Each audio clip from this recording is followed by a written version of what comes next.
Time for the market report, a deep dive into poultry this week. That's right. Recent USDA reports giving us an idea of why egg prices are so high. We'll get into it, but first, the numbers. What were the week's biggest gains and losses? And then MSU Ag Economist Dr. Josh Maples gives us his thoughts on bird flu, egg prices, and what we can expect from the industry. So, markets closed the week once again on the upswing, both row crops and livestock split. Let's take a look. The week's biggest gain, lumber in a turnaround, up $26.50, an over 4.5% increase from the previous week. The week's biggest loss, cotton, down nearly 2 cents, more than a 2.5% decrease from the previous week. So, recently the USDA released its monthly chickens and eggs report, gave us some insight into the industry and HPAI, or bird flu. I spoke with Extension Livestock Economist Dr. Josh Maples to get his take on things, starting with, is HPAI responsible for the egg shortage we're seeing? Yes, it does, Zach. I mean, it's a big ongoing discussion right now about what's going on in the egg industry. We see the really high prices at the grocery store. We know about HPAI issues that are occurring now and potentially could happen more in the future. That's the big question mark overhanging this industry right now.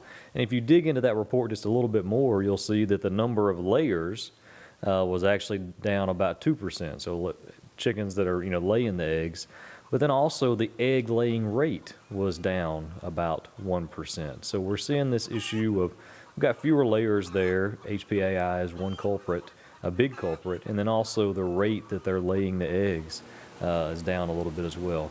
All of these things contribute to those really tight supplies of eggs that we're seeing right now and the really high prices that we're having to pay at the grocery stores. Any explanation as to why the egg laying rate is lowering so much? I'm not sure exactly the reason why the rate's lower, and it's only 1%, but when we're talking about 369 million layers, that's a lot, right? And so 1% is a big deal, and that's certainly affecting the overall supply of the eggs. Yeah, these percentage numbers seem like they're small, but they actually have a huge impact when you're looking at larger things. And I did notice that broiler type chicks hatched is up 3%, so that's interesting. Yeah, so it kind of goes to the point of HPAI and where the cases happen, and sometimes if you see them happening more in kind of egg laying facilities versus broiler facilities or vice versa, you can see very different impacts depending on which market it is.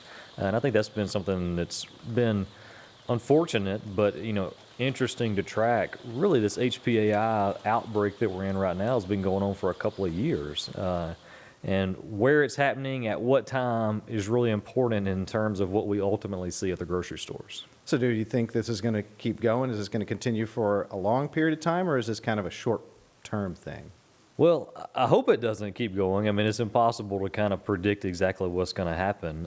But what companies and producers are trying to, they're trying to take advantage of the stronger prices by producing more.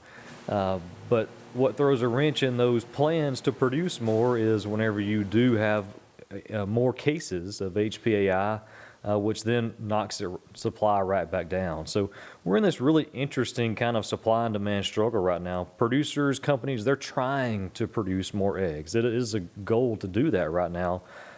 Because of the strong prices, there's clear incentives to do so. And we could definitely see ourselves back in an environment where egg prices moderate by the middle of the year. But again, that's really going to depend on what happens with HPAI and any potential future cases that we could see over the next few months. And that's it for a deeper look into the markets. Seems bird flu will continue to cause egg shortages for the foreseeable future, but the industry could catch back up soon.